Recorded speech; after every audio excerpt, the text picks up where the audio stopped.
हाय दोस्तों, अस्सलाम वालेकुम। कैसे आप लोग? मेरा नाम नबील है। आपने iOS 26.1 का स्टेबल वर्जन इंस्टॉल किया होगा या नहीं किया होगा, या फिर आप वेट कर रहे होंगे हमारे रिव्यू का जो इस फोन पे मैं करने वाला हूं। लेकिन यहाँ पे एप्पल ने एक और अपडेट पुश कर दिया है जो कि है iOS 26.2 बेटा 1, यानी कि 26.1 के बाद अब 26.2 जो है आगे आने वाला अपडेट रहेगा। तो इसके बेटा अभी से एप्पल टेस्ट कर रहा है, जो कि बहुत अच्छी बात है। ये अपडेट पुश कर रहा है मतलब ये आपको करना जरूरी नहीं है। ये बेटा अपडेट है, डेवलपर बेटा आया है, पब्लिक बेटा भी आएगा। तो इस अपडेट में क्या नया है, क्या खास है, ये अपडेट क्यों आया है, इसमें क्या चेंज रहने वाला है और आपको क्या ये अपडेट करना चाहिए नहीं करना चाहिए, ये सब मैं आपको इस वीडियो में बताऊंगा। सबसे पहले बात करते हैं अपडेट की साइज की। तो ह्यूमंगस साइज है इसका 8.32 जीबी का, क्योंकि यहाँ पे पूरा iOS सिस्टम जो है रीइंस्टॉल करता है एप्पल जब भी नया बेटा वर्जन आता है या फिर जब भी इसका आरसी वर्जन आता है। तो यहाँ पे 26.1 से यहाँ पे 26.2 बेटा 1 पे जब आप आएंगे तो इतना बड़ा अपडेट साइज आपको देखने मिलेगा। iOS 26.1 पे था ये वाला मेरा आईफोन, जो कि उसके डेवलपर बेटा वर्जन पे था, फिर आरसी मैंने डाला और यही स्टेबल वर्जन था उसका। तो यहाँ पे जो है 26.1 था iOS version. Available free space update करने से पहले 26.2 पे 104.62 जीबी थी। 26.1 का जो बिल्ड नंबर था 23B82 था और मोडेम फर्मवेयर था 2.10.03। मोडेम फर्मवेयर हर फोन और हर सिम जो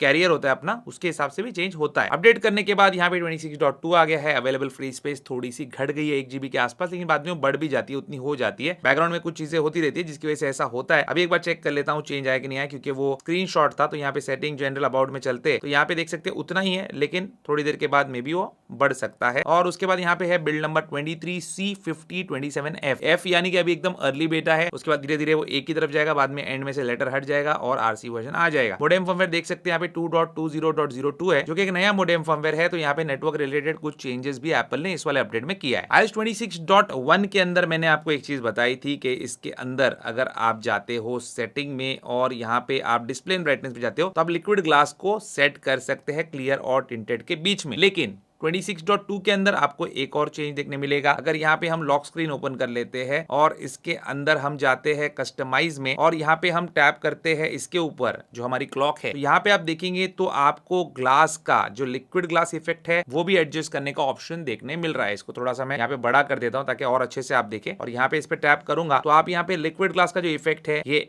एकदम क्लियर से लेकर एकदम जो है ओपेक तक कर सकते हैं। तो जैसे भी आपको पसंद है वो भी यहाँ पे अब किया जा सकता है। साथ ही इसको सॉलिड कर सकते हैं या लिक्विड ग्लास में रख सकते हैं, और एकदम कम रखना है ज्यादा रखना है वो आपकी मर्जी है। तो यहाँ पे एप्पल जो है डेफिनेटली यूजर्स की बात सुन रहा है, फीडबैक ले रहा है और उसमें इंप्लीमेंटेशन भी जल्दी जल्दी कर रहा है, जो कि अच्छी बात है। और पूरे यूआई के अंदर अगर ये चेंज लेके आया कि लिक्विड ग्लास इफेक्ट आप कम और ज्यादा के बीच में रख सकते हैं, अपने हिसाब से उसकी स्ट्रेंथ एडजस्ट कर सकते हैं, तो ये बहुत अच्छी बात होगी। नए वॉच ओएस और नए iOS में आपको पता ही होगा कि स्लीप स्कोर है। अगर आप वॉच पहनकर सोते हो, जैसे मैं यहाँ पे वॉच पहनकर सोता हूँ ताकि मुझे स्कोर पता चलते रहे, और अगर स्कोर कम आता है तो मैं फिर और थोड़ी देर सो जाता हूं उठकर इसको देखने के बाद। तो अगर आप ये चीज करते हो तो यहाँ पे आपको कुछ इसमें चेंजेस देखने मिलेगा। जो हेल्थ ऐप है एप्पल का, उसके अंदर अगर आप स्लीप स्कोर में चले जाते हैं यहाँ पे, तो इसके अंदर जो इसका पॉइंटिंग सिस्टम है, जो इसका पॉइंट देता है ये आपको स्लीप का कि वेरी हाई है, एक्सेलेंट है, वो अब चेंज हो जाएगा। तो अगर मैं 26.1 और 26.2 को कंपेयर करूं, दोनों के अंदर सेम स्कोर जो है वो दिखा रहा है, लेकिन मुझे एक ने यहाँ पे एक्सेलेंट करके दिया हुआ है 26.1 में, और वहीं पे 26.2 में मुझे वेरी हाई करके बता रहा है। तो ये जो वेरी हाई है ये अब रहेगा, एक्सेलेंट निकाल दिया एप्पल ने, और यहाँ पे जो पॉइंट्स दिया है वो वेरी हाई पे जाकर एंड हो जाएंगे। और उसका जो स्कोर है,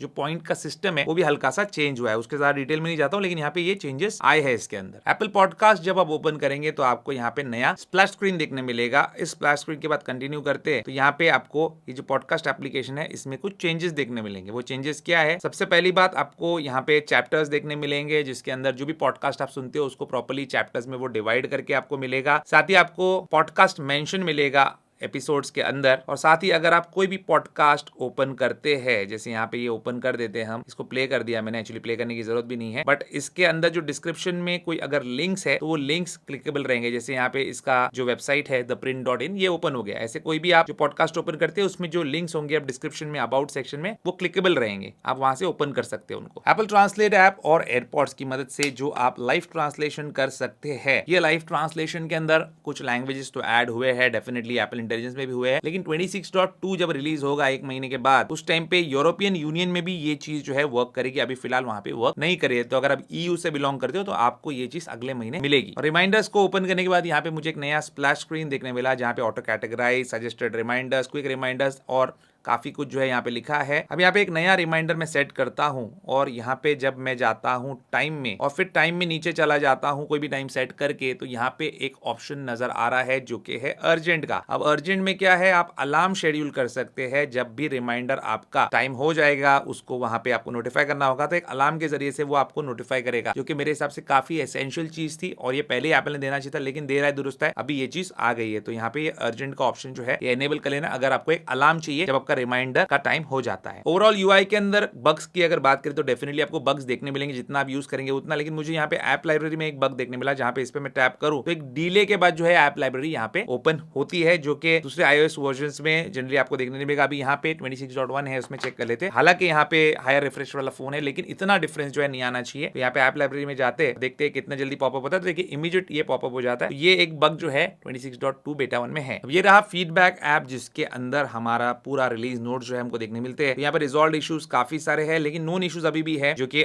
और जब नया सॉफ्टवेयर अपडेट आया है तो इसमें इश्यूज डेफिनेटली पहले के मुकाबले कम होंगे, लेकिन होंगे जरूर। यहाँ पे नोन इश्यूज है, यहाँ पे ये अगेन आप देख सकते हैं नोन इश्यूज है, इसका वर्क अराउंड एप्पल ने दिया है। फिर TLS के अंदर नोन इश्यूज है, जो कि काफी लंबी लिस्ट है, लेकिन यहाँ पे ज्यादा नोन इश्यूज नहीं है। तो काफी स्टेबल ही है iOS 26.2 का बेटा 1। लेकिन अभी इसके नए नए जो बेटाज आने वाले हैं, अपकमिंग बेटाज है, उसका वेट करना। फाइनल स्टेबल वर्जन आने के बाद स्टेबिलिटी ज्यादा देखने मिलेगी। बैटरी लाइफ की बात करते हैं तो यहाँ पे देखिए बैटरी लाइफ इस वाले अपडेट की मैं बता नहीं पाऊंगा, क्योंकि मैं 26.1 ऑलरेडी चेक कर रहा हूँ। बैटरी हेल्थ यहाँ पे गिरी नहीं है, अपडेट करने की वजह से रिकैलिब्रेट जरूर हो सकती है। अगर आपकी बैटरी हेल्थ गिर जाती है अपडेट करने के बाद, तो उसका जिम्मेदार अपडेट नहीं बल्कि रिकैलिब्रेशन है। इसका मतलब है कि आपकी बैटरी ऑलरेडी गिर गई थी और आपने उसको एक बार कैलिब्रेट किया अपडेट इंस्टॉल करके, वहां पे नई बैटरी हेल्थ दिखा रहा है। तो थोड़ा सा दुख जरूर होगा आपको, लेकिन अपडेट को ब्लेम मत करना, उसकी वजह से नहीं होता। लेकिन अपडेट होने के बाद अगर फोन हीट हो रहा है कंटिन्यूअसली बहुत दिनों तक, तब बैटरी हेल्थ गिरती है और उसका जिम्मेदार फिर अपडेट होता है। बैटरी लाइफ वैसे iOS 26.1 पे अच्छी मिल रही है, लेकिन मैं उसका रिव्यू कल बनाऊंगा या परसों बनाऊंगा, तब आप जरूर उसको देखना। स्टोरेज की बात करेगा इस, तो यहाँ पे जैसे मैंने आपको बताया स्टोरेज जो है घट गया है 1 GB के आसपास से, और यहाँ पे देखिए अभी थोड़ा सा और घटा है। अभी जितना यूज करूंगा थोड़ा घटेगा, फिर बाद में वापस जाके वो जगह पे आ जाता है। जनरली मैंने यही देखा, लेकिन अगर कुछ प्रॉब्लम हुआ तो फिर नहीं होता है। अगेन यहाँ पे हम सिस्टम डेटा चेक करें तो यहाँ पे सिस्टम डेटा जो है वेल ऑप्टिमाइज्ड है, कम है काफी। 26.1 पे मुझे थोड़ा सा ज्यादा सिस्टम डेटा देखने मिल रहा है, 26.2 बेटा 1 पे सिस्टम डेटा काफी कम है, 1.32 GB का ही है, तो इसमें प्रॉब्लम कुछ नहीं है। परफॉर्मेंस ओवरऑल ठीक है, बस ऐप लाइब्रेरी में लैग देखने मिल रहा है, तो हो सकता है दूसरी जगह पे भी ये लैगी परफॉर्मेंस थोड़ा सा आपको देखने मिले। 26.2 बेटा 1 में भी पहला बेटा है, लेकिन यहाँ पे हम गीक बेंच के बेंचमार्क जरूर चेक करेंगे, तो इसमें हमको पता चलेगा कि स्कोर कम हुआ या बढ़ा है। तो पिछला स्कोर था 3462 8692 और अभी है 3423 और 8580, तो हल्का सा स्कोर जो है कम हुआ है सिंगल कोर और मल्टी कोर में। CPU की हिस्ट्री में हम देख रहे हैं, और यहाँ पे GPU में देखते हैं तो यहाँ पे GPU की हिस्ट्री में स्कोर था 27805 पिछले अपडेट का, अभी 27848 है। तो गेमिंग में आपको इशू नहीं आना चाहिए, बट नॉर्मल यूजेज में हल्का सा आपको लैग जो है देखने मिल सकता है कई जगहों पर। अपकमिंग अपडेट्स की बात अगर दोस्तों करें तो यहाँ पे हर 2 वीक में आपको इसका एक नया बेटा अपडेट देखने मिल सकता है। तो अगले वीक में नहीं, बट उसके अगले वीक में ऑन द 18th आपको जो है